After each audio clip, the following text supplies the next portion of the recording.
biology, you're going to look at different evidence as a scientist than a geologist would look at, because they're different forms of science. If you're a historian, you need different evidence to tell whether something happened than somebody in biology would look at. They're just different forms of knowledge.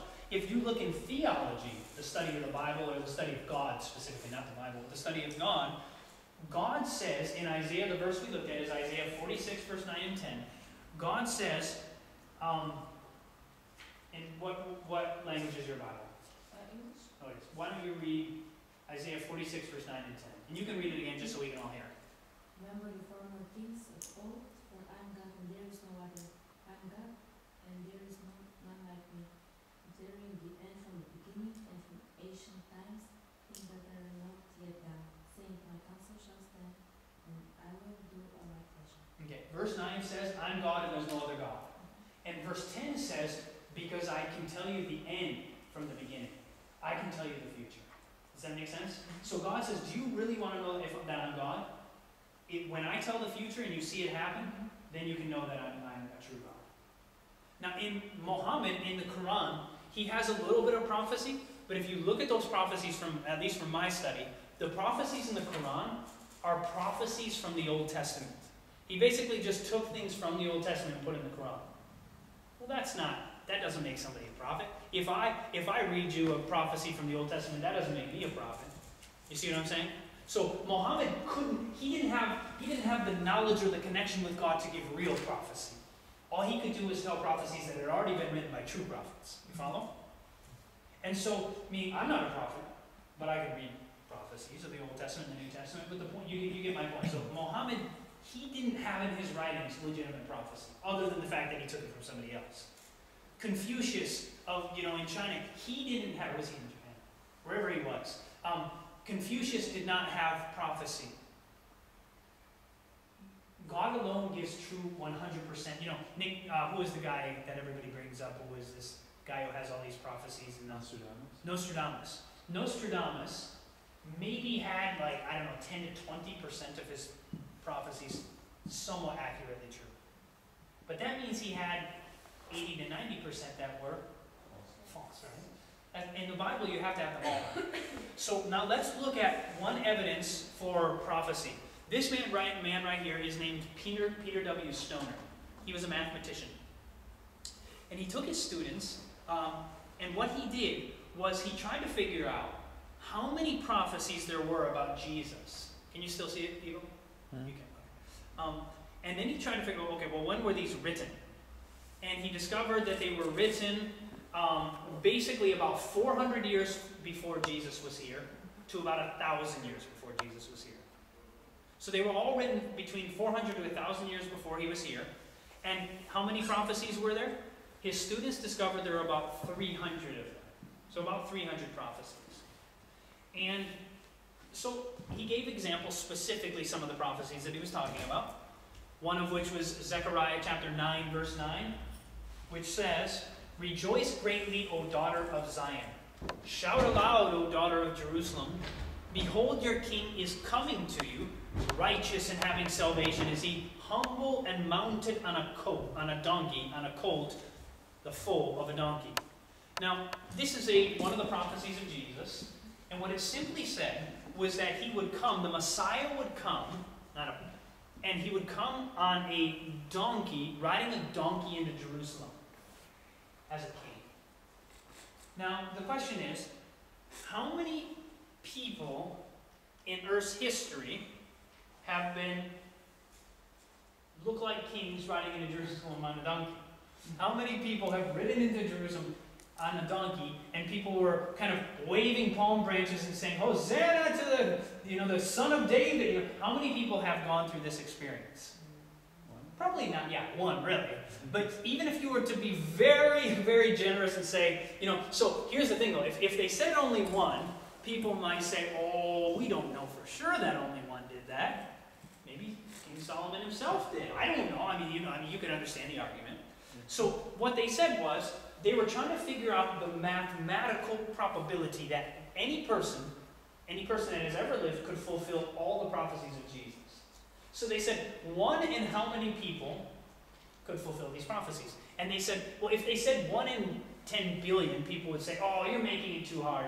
Maybe it's like 1 in 100 million, or maybe 1 in 100,000, right? So they may try to make it smaller and say, you know, so they said, well, let's be very generous and say 1 out of 100 people who ever existed rode into Jerusalem as a king on a donkey. Now, obviously that's wrong. And they knew that. And they said, yeah, we understand that's not accurate.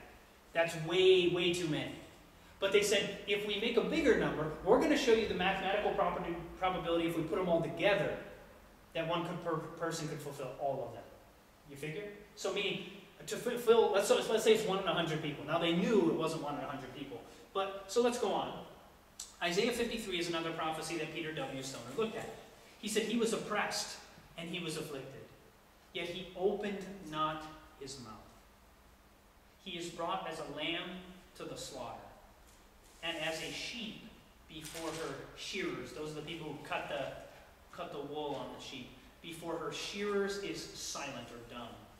So he did not open his mouth. So here's a prophecy of the Messiah. And what does it say? It talks about a just man, a righteous man, who was wrongly condemned to die. And he chose not to defend himself. Now think about this. 1 in how many people in Earth's history have been accused of a crime they didn't commit? Now there have been people who have been accused of crimes they didn't commit. Yes or no? Yes. Yeah, for sure. How many of those people, if given the opportunity in court, they know fully they haven't done anything wrong? How many of those people who have been unjustly condemned, do you think if they were given the opportunity would not defend themselves? Not many. Who would do that? There's no logic in that from a human perspective. But the prophecy said he wouldn't because he knew they wouldn't listen anyway. There's no, meaning he knew it wasn't going to be beneficial to defend himself, and so his mouth was silent. But so the question is, 1 in how many people? Obviously the number would be very, very small. 1 in how many people? But they knew if they said 1 in 10 billion, people would say, hey, you're making it so hard. And so they said, let's pick another number, 1 in 1,000. Or 1 in 10 to the 3rd power. Now obviously, once again, not even near this, but they said, let's give this number. And so then he goes through in his book, and it's called Science Speaks. He goes through and shows you 8 different prophecies out of the 300. And he says, what is the probability of any human that has ever existed fulfilling only 8 of the 300 prophecies about Jesus? You follow? And the way it works is like this. Let me explain. Let's say, imagine with me for a moment, and I'll put it at the top here. Imagine that one of them we saw was, they said 1 in 100, right? 1 in 100. One of them was, and we multiplied that by 1 in 1,000, because one of the prophecies they said 1 in 1,000, right? Now let's say another one was times 1 in 10. And let's say they figured out that Jesus had said he would be born in Bethlehem, and they said 1 in 280,000 people has been born in Bethlehem. So if you begin to multiply 100 times 1,000 times 10 times 280,000, and then you go even further, you know, because they had 8 of them, so let's say there's another 1,001 times 100. So we 1, 2, 3, 4, 5, 6, 2 more. When you multiply those together, the number that you get is the chance that one person could fulfill what? All of them. Just 8 of the prophecies. Just 8 out of 300. Now, the number ended up being, and this is accurate, this is actually, he showed exactly what prophecies, and he showed exactly the numbers he came up with, and they said the number they came up with was 1 in 10 to the power of 17. That is 1 with 1, 2, 3, 4, 5, 6, 7, 8, 9, 10, 11, 12, 13, 14, 15, 16. That's the number. 1 in this many people, that is a million, billion, trillion, quadrillion, 10 quadrillion. 1 in 10 quadrillion people could fulfill just 8 of the prophecies. But remember, the numbers he used were way, way lower than what it should have been. So it should be way higher than this number just to fulfill 8. But even that number is amazing, right? That's an amazingly high number. And check this out. So he said, well, you don't, this number means nothing to you. Nothing, right? Nothing to you at all. So what he said was, let's try to give an example. So he said, take the state of Texas. Texas is the largest state of the lower 48 states in the United States. This is the state of Texas. Now, he said, imagine taking the state of Texas and taking silver dollars. Now, these happen to be 50-cent pieces, but imagine silver dollars, they cover the state of Texas, little coin. Not giant coins like this, but imagine coins covered the entire state of Texas this deep. He said 2 feet deep, about this deep. So imagine the entire state, or imagine a good chunk of Europe, like Germany, Czech Republic, you know, Holland, all these countries. They still wouldn't be as big as Texas, I'm sure. And put these countries together and cover them with coins this deep. Now the chance that, now imagine you blindfold somebody, they can't see, and you send them out into Germany, into Holland, and into Czech Republic, and there's one coin in all of those, in those 3 states, or those 3 countries rather, there's one coin that is marked red on the backside. All of the rest are not marked, just one of them is marked red. And they have to wander through those countries, and they have to just randomly, on their first try, bend over, and it's far down or as high up in a stack, and they have to find the one red marked coin. The chance that they would be able to do that on their first try is 1 in 10 to the 17th power. And how many prophecies was this?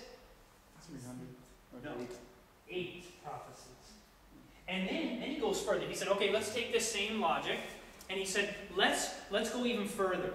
And he said, if you take 48 of the prophecies, just 48. So now we're at 48. So we started off with 8, and now we're at 48 of the prophecies, not 300, 48 of the prophecies. And what he shows you, and he goes very clearly into it, and I won't show you all the facts, but what he does is he shows you, to get 48 of the prophecies, it's 1 in 10 to the 157th power. 157. Now remember, before it was to the 10 to the 17th power. What does that mean? What he basically tells you is that, remember what we saw? That the universe itself has 10 to the 80th atoms in the entire universe. And so Jesus just fulfilling 48 out of 300 is millions and millions. The chance of it is like having millions of universes full of atoms. Millions of universes full of atoms. You got it? It's so full, so you now have to send somebody into millions of universes, and there's only one atom that's marked red. And on their first try, they have to find it. Do you understand the point? The probability of somebody being able to do this is 0. It's impossible. Nobody by random chance could fulfill all of the prophecies that we read about in the Old Testament. It's impossible. Do you see why God would say, you want to know why to believe in me? You want to know why I'm the only God? Prophecy. I give you the evidence of prophecy. Do you see how powerful that is? God has given us, we see ample evidence that there is a God. He gave us, whether it's, internal consistency, whether it's scientific consistency, historical, archaeological, but to me, the one that is, if we're just looking for evidence, prophetic consistency is amazing. Prophetic consistency is something that cannot be matched. No other prophet, no other religion has something like this. But like we said, if it ended just at the facts, it means very little. God wants the experiential consistency to be something that we live with, that changes our lives. And, let me see here. Well, but one thing that we have, check this out, this is amazing. Notice what Peter W. Stoner said after showing this. After showing this, he said this. This is not merely evidence. It is proof of the Bible's inspiration by God. Proof so definite that the universe is not large enough to hold the evidence. That is a beautiful thought. The universe cannot contain all the evidence of God's love for us. And he also said this. any man who rejects Christ as the Son of God is rejecting a fact proved perhaps more absolutely than any other fact in the world.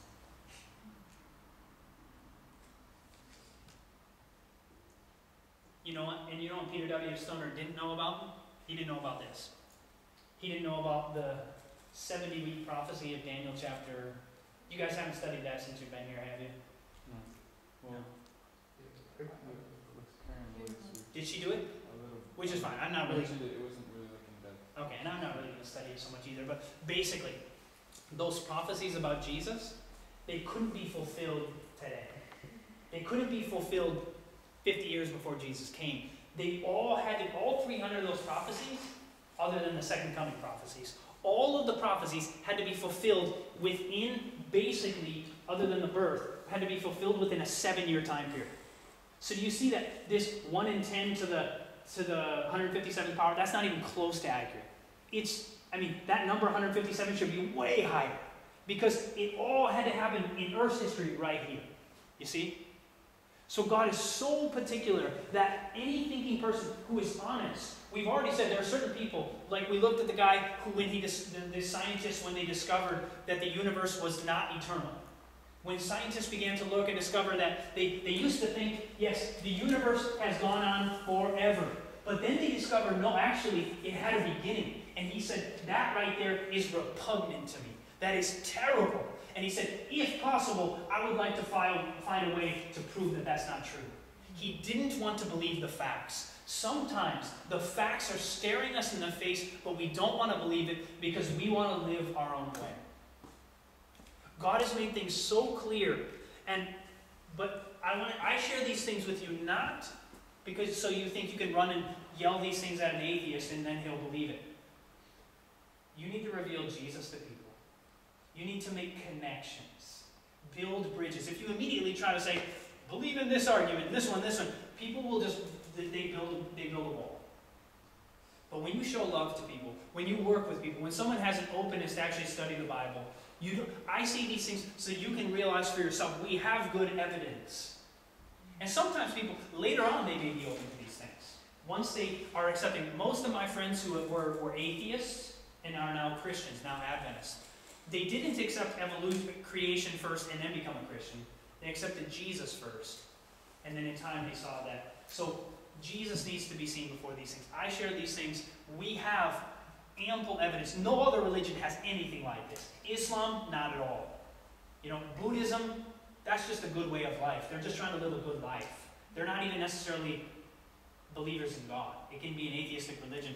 But there is one religion that fulfills the needs of the human soul and also has the evidence of the entire universe is backing up that there's a God who loves us. And so we're going to begin tomorrow. I was going to go into it today. Tomorrow when we study, we're going to begin by looking into how can I know that I have a saving relationship with Jesus. It's one thing to know that all these things are true, but if your life ends and you just agree that these things are accurate statements of reality, you have missed out on eternity. Because just knowing that the cosmos reveals there's a God is not good enough. Just knowing that there's moral evidence that there's a God, or even that archaeology or history shows these things that Jesus existed, it is not enough. It is not enough.